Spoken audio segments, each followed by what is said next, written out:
Welcome to another episode of Millennial Investing Explained. Here's today's question. So also in your book, How to Be a Capitalist Without Any Capital, you recommend people copy their competitors rather than come up with a revolutionary idea. But if you've ever watched Shark Tank, you've likely seen entrepreneurs get criticized by the sharks for not having an innovative enough idea or having too many competitors, and then had that way of thinking ingrained in you. What is different about your approach that the billionaire sharks aren't getting, and how can it be successful?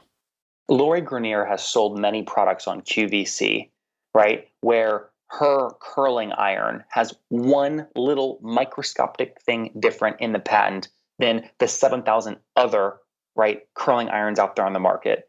They use the same heating technology. They use 99% of the product is exactly the same. It is a copy of all the competitors. But she has that 1% difference plus, and this is key, the distribution channel with QVC to push that product through.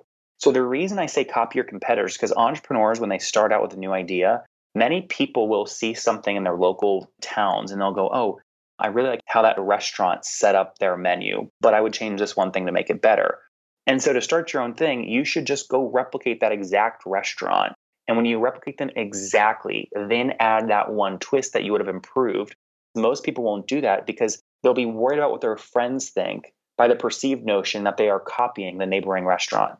And so my point is I want everyone to give themselves total and complete permission to rip off, exactly copy competitors, because you're essentially taking advantage of mistakes they've already paid to learn. You're saving yourself time, energy, and money. And then you're going to say it's unethical, Nathan, but here's the trick. And then add your own twist that makes it better. And so I think that that is a much smarter way, Robert, to build a business. And I've done this with all my companies. I've never invented anything new. And I know your audience is very smart, but I'm willing to bet none of them have $10 billion and are going to put someone on Mars and invent a brand new idea. They should all, for their first couple ideas, copy and out execute.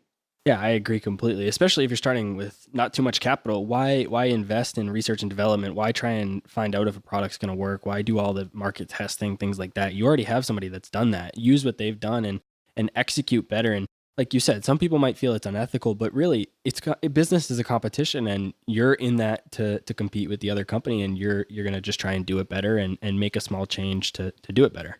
Yeah. And by the way, rich people do this. Facebook via Instagram rips off every Snapchat feature, like exactly rips it off. You don't see Mark Zuckerberg friends going, oh, you just made another $1 billion doing that, but man, you're a bad guy for copying Snapchat. No, he's trying to kill Snapchat. So most people that use this excuse of like not getting started because they think their idea is too close to someone else's, it is exactly that. It's an excuse. You've got to have confidence in your ability, but have confidence in your ability to out distribute your competitors. And that's actually where I think most advantages are today, Robert. It's actually in the distribution channels, not the products themselves.